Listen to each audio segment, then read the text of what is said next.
Chers amis, je suis désolé de m'introduire dans ce programme, mais c'est la seule façon pour moi de m'exprimer. Un internaute m'a récemment envoyé une photo qui circule sur Internet, et où certains voient la preuve d'un voyage dans le temps. En effet, sur cette image prise en 1941, on peut observer un homme dont les lunettes de soleil, les vêtements et l'appareil photo laissent à penser qu'il vivrait plutôt à la toute fin du XXe siècle. Face à ce type de rumeurs, j'appelle un des responsables du site Hoaxbuster. Bonjour, cher ami. Bonjour, Lazarus. Vous connaissez cette photographie? Cette photo a énormément circulé sur Internet. Il y a eu notamment un petit film qui a été vu près de 800 000 fois. Et pour certaines personnes, c'est la preuve que l'on peut voyager dans le temps parce que ce personnage dénote en 1941 par sa tenue vestimentaire. Des gens croient réellement à des voyages dans le temps? Ah oui, pour pas mal de gens sur Internet, c'est la preuve incontestable qu'on peut voyager dans le temps.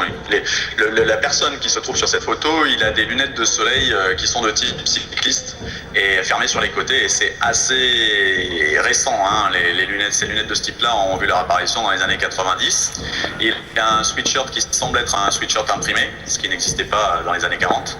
Un appareil de photo de petite taille qui semble de facture assez récente également. Pourrait-il s'agir d'une photo truquée? A priori, elle ne l'est pas, puisqu'elle est exposée au musée virtuel du Canada. Et donc, elle n'a pas pu être truquée. Selon les spécialistes, cette photo n'a pas pu être truquée. Si elle n'est pas truquée, que peut-on en dire? Donc, le premier point, c'est les lunettes. Est-ce que ces lunettes existaient à l'époque? Et donc, ce qui existait à l'époque, c'était des lunettes de glacier pour protéger les yeux. Et donc, c'était des lunettes rondes avec des caches sur les côtés. Des lunettes qui existent toujours actuellement et qui sont portées par les skieurs ou les alpinistes. Et dans les années 40, on a retrouvé traces de ces lunettes aussi loin que ça. Que dire du vêtement? Bon, c'est un chandail, hein, c'est un chandail et le logo qui est porté, le M qui est dessus, c'est le logo des Maroons de Montréal, un club de hockey local qui était pas très très loin de cette ville. Et pour l'appareil photo? Le troisième point, c'était l'appareil de photo moderne. Donc il est assez difficile à identifier avec exactitude l'appareil photo, mais on en a retrouvé un d'époque dans les années 40 qui s'appelait l'Agifold et qui pourrait tout à fait correspondre, qui pourrait être un appareil photo qui pourrait très bien ressembler à ça. Merci, cher ami. Merci Lazarus, à bientôt.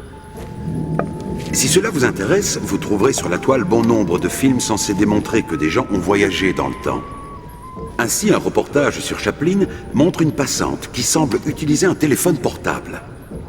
Il s'agit sans doute d'un sonotone de l'époque, ou bien simplement de quelqu'un qui se gratte l'oreille. Et il y en a beaucoup d'autres qui ont également un succès énorme sur la toile. Il est fascinant de voir à quel point nous pouvons croire à toutes sortes de sornettes. La raison nous fait souvent défaut. Il suffit d'observer le monde qui nous entoure pour nous en apercevoir. Je vous invite à visiter le site de Hoaxbuster. C'est un excellent réflexe. Vous êtes libre de partager ceci avec vos proches et d'en discuter. Mon nom est Lazarus, et je vous souhaite bien le bonjour.